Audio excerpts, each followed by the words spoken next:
Good day, this is Professor Will, CBMD PhD. Today is Thursday, February 18th, 2021. It is 12:46 and 8 seconds a.m. Eastern Standard Time. Today's research is on doctors' malpractice. So let's hop to it here.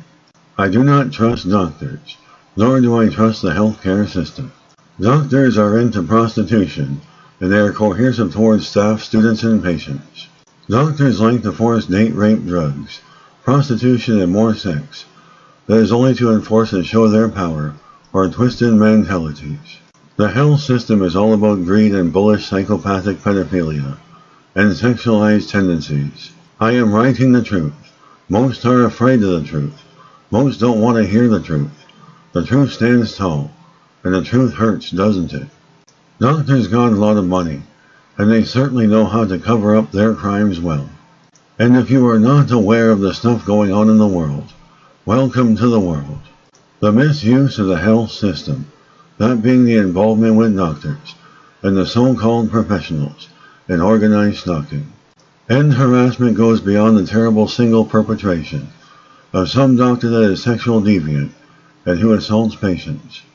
In organized stalking, the victims cannot file suit in court against the doctors or institutions.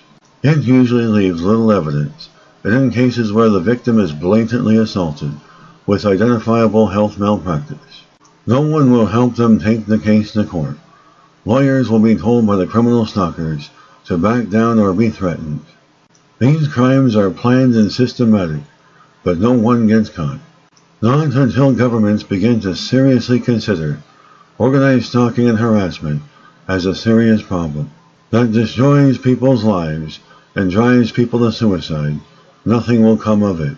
The media is totally complicit in the serious cover-ups of this highly organized, highly criminal activity.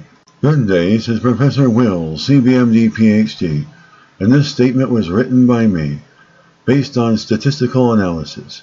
Well, hope you enjoyed listening. Until next time, have a great day.